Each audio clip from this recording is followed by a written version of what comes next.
Hi, students. This video is just a little introduction to pages 97 to 134 of Man's Search for Meaning.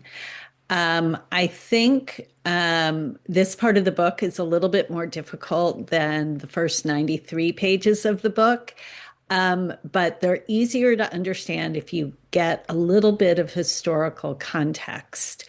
So in this video, that's what I'm going to do. I'm just going to tell you a little bit about the atmosphere in which Viktor Frankl was writing. So you've already read the first 93 pages about Frankl's experiences in the concentration camp. And what he observed. And the next part of the book is about how he turned what he observed in the concentration camps into an entirely new approach to psychotherapy. We sometimes refer to it as talk therapy these days, or the therapy he offered as a psychologist after he got out of the camps.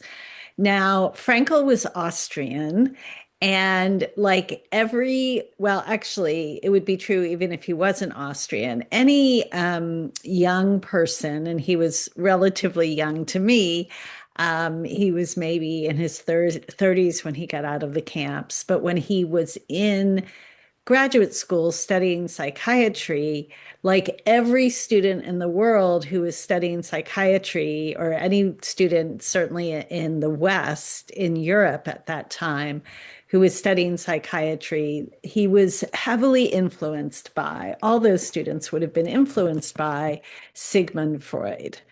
So Freud lived, I just looked this up to make sure I'd have the dates right, from 1856 and 19 to 1939. And you may have already learned about him in other classes. And your psychology professor is a little bit better equipped to talk about Freud, but there are a few things I think it's really important to understand about him in order to understand the context in which Frankl was writing.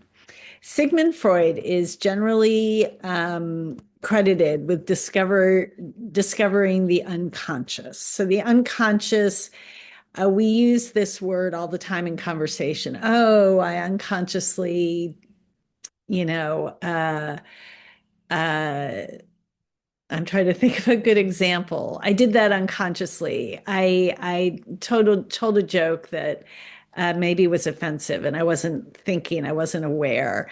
Um, uh, the best way to describe the unconscious is Freud had this theory that we sometimes did things that were irrational or even destructive out of some deep-seated reasons in our psyche that generally came from something that happened to us in childhood. That's a kind of broad description of what he believed the unconscious was. And he believed we acted out of unconscious urges that often were, we had those urges because we were still trying to sort of solve problems from our childhood. And he attributed a lot of our neuroses or our mental health problems to what happened to us in childhood. And he said we often acted irrationally because of problems from our childhood. Um, so, for example, um, uh, sometimes people who come from very abusive homes um, end up choosing abusive partners when they become adults, which seems crazy. You would think they would want to choose a better partner, or a partner who wouldn't abuse them. Like that would be the rational thing to do, right? Freud would say, and people who followed Freud, who invented something called psychoanalysis. Freud would say, well, that person is acting out of their subconscious, and subconsciously, an abusive personality feels familiar to them. It feels like family. So even though it seems sort of destructive or crazy to be attracted to an abuser, they're searching out what's familiar to them, and they're maybe still trying to solve the problem of fixing the abuser that they couldn't solve in childhood. So, out of this philosophy, Freud developed this technique, psychoanalysis, which was a kind of talk therapy that really emphasized the role of the parent, and the role of the parents and home life in shaping our unconscious drives later in life. So, in classic psychoanalysis, a person lays down on the couch and they talk to the analyst about about their childhood and what their parents were like. And from that, the psychoanalyst says, "Oh, you're following this pattern because of what happened to you in your childhood. And once the root of those unconscious drives are exposed, supposedly the person can change those patterns." And psychoanalysis had a huge impact on mental health treatment, um, has had a huge impact on mental health treatment, and still influences the way therapists practice therapy today.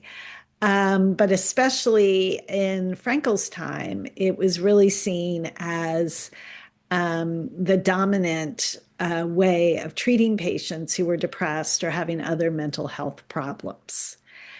Um, so, um, Frankel, in this section of the book, I misspelled psychoanalysis, and I'm just going to fix that right now, is kind of developing a strategy to talk therapy that departs from psychoanalysis and focuses instead on what he observed in the camps was that people needed meaning. So sometimes he'll be talking about some treatment somebody had that didn't really work, that focused on their family. And he's really talking about psychoanalysis there. And he's saying, look, I know this is how most therapists seek to problem solve, but look, I discovered something in the camp that says maybe we don't have to always go back to childhood. Maybe this person just needs to find a purpose or a meaning in their life. So I just wanted to give you that historical context. I think it could be said that therapists today include a psychoanalytic approach, and they may also integrate parts of Frankel's approach, which he ends up calling logotherapy. But I think it's important to understand a little bit about the historical context in which he was seeking to work as a therapist, and how that historical context, how he sort of questioned that dominant school of psychoanalysis and developed his own school of mental health treatment called logotherapy. So I'm hoping that helps you understand the last little bit of the book.